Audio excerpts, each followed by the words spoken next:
Portanto, há aqui uma diferença entre aquilo que é a mundividência subjacente e aquilo que seria a tutela da instituição eclesiástica. Não se quer que bispos e padres estejam a dizer ao governo e ao país como é que as coisas devem correr. Eu creio que isso é justo, embora também no interior disso haja depois a deriva libertária, quer dizer, o que nós notamos em algumas experiências na sociedade, que não se quer que ninguém nos diga o que é que devemos fazer. Portanto, a questão de nenhuma instituição, não se aceita a autoridade de nenhuma instituição. Ninguém pode mandar em mim, a única coisa que pode travar o meu agir é a minha própria consciência e, eventualmente, aquilo que eu possa fazer de mal aos outros. Portanto, seria uma visão um pouco negativa da liberdade. Não há, certamente que haverá outras coisas em que pode haver uma vontade positiva. Só para tomar alguns temas que poderia pegar um pouco mais adiante. Por exemplo, a questão da pena de morte nos Estados Unidos é um debate muito aceso. O Estado e grande parte da sociedade é favorável à pena de morte. Nós não podemos dizer que não há aqui uma questão de valores e que não vale a pena haver o debate público, porque o debate público é a única maneira através da qual se vai moldando e afetando e influenciando as consciências até que, eventualmente, qualquer coisa aconteça. Não é? Nós aqui na Europa pensamos que a questão da pena de morte a ter sido abolida é um avanço. Nos Estados Unidos não pensam. São democráticos como nós. A questão da escravatura também, existir ou não existir escravatura. Haverá sociedades ainda hoje contemporaneamente que aceitam a escravatura.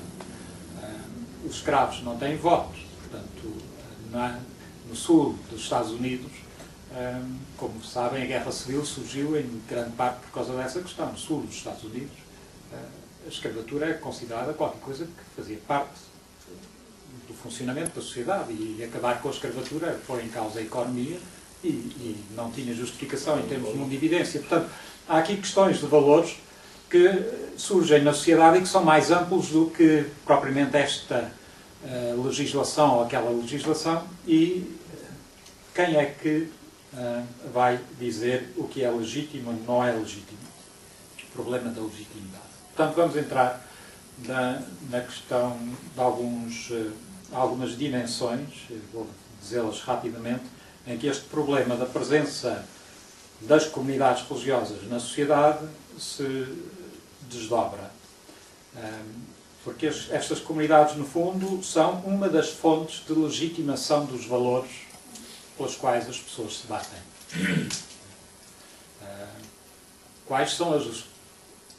Qual é a legitimação de nós termos uma sociedade democrática e considerarmos que ela é melhor do que uma tirania? Não é? Há uma aquisição histórica, sem dúvida, mas qual é a fonte de legitimação? Diz-se que é a Constituição do 25 de Abril. Qual é a legitimidade da Constituição do 25 de Abril? Foi a Revolução.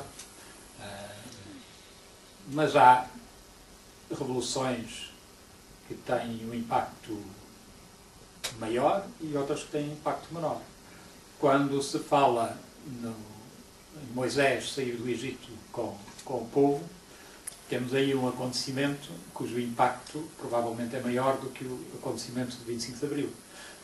Pelo menos em termos históricos e em termos de influência, é maior, não é? Portanto, onde é que se vai procurar as legitimidades?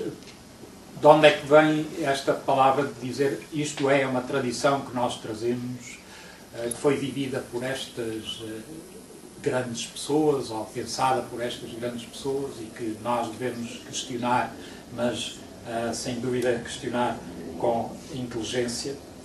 Isto é um problema que está no fundo desta questão. Dimensões. Então, temos uma dimensão antropológica. É ou não constitutivo da existência humana a questão religiosa? Portanto, é uma questão base. E há quem diga que não, que ela é, digamos, um acrescento. Há pessoas que são religiosas e outras que não são, etc. Portanto, o religioso é, digamos, dispensável.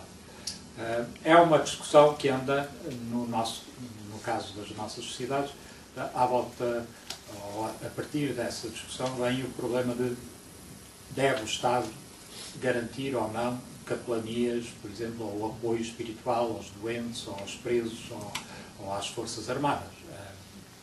Independentemente da forma de o fazer, mas se é parte constitutiva da pessoa humana, digamos, a sua dimensão espiritual, se ela está gravemente doente e se o Estado garante que possa ter um aconselhamento psicológico, até que ponto é que não deve também garantir que ela possa, caso queira, ter acesso a quem a possa apoiar a um nível espiritual.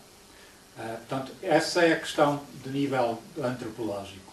A um outro nível, mais pragmático, há a dimensão sociológica. De facto, estão aí no terreno as religiões. E as religiões acabam por ser as instituições religiosas, instituições entendidas em sentido amplo, não no seu clero ou nos seus líderes, são instituições que servem muito a sociedade em termos de integrar as pessoas. Eu julgo que Lisboa tem muito a agradecer à comunidade islâmica, ou às comunidades islâmicas de Lisboa, que permitiram uma integração pacífica de muita gente que veio imigrada e que encontrou ali um espaço que as ajudou a fazer esta transição, este acolhimento e esta transição para se situarem num país que inicialmente lhes era estranho. Portanto, são essas comunidades onde as pessoas muitas vezes vão encontrar a motivação para a sua vida pública. Muitas das iniciativas, da ATLs, de serviço social, nascem do interior destas experiências.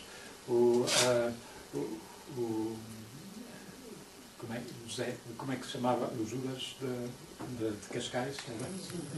José Luís. Foi uma vez a uma reunião dos padres ali na zona de Cascais, na Vigararia, e esteve a falar com eles e eles puseram-lhe várias questões, e entre as quais eram as autorizações para fazer um alargamento na igreja ou não sei o quê. E ele dizia: mas vocês estão sempre a pedir coisas que para mim são difíceis, isso de apoiar o ajustamento da igreja ou um espaço para a construção da igreja.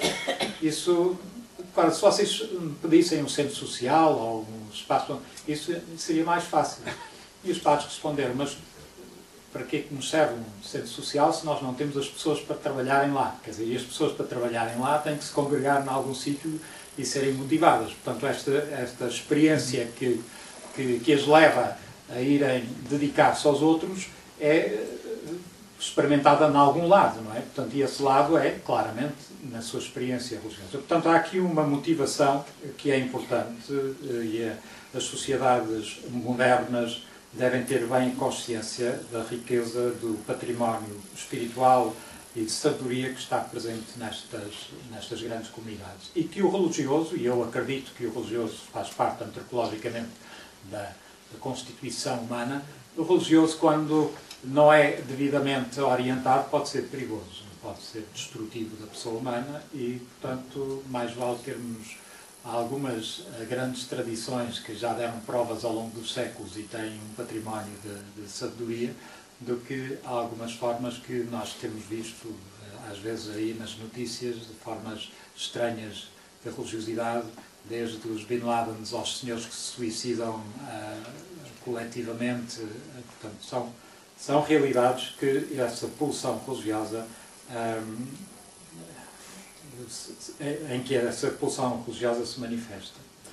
Há depois, portanto, nesta dimensão antropológica, sociológica, depois há a questão política,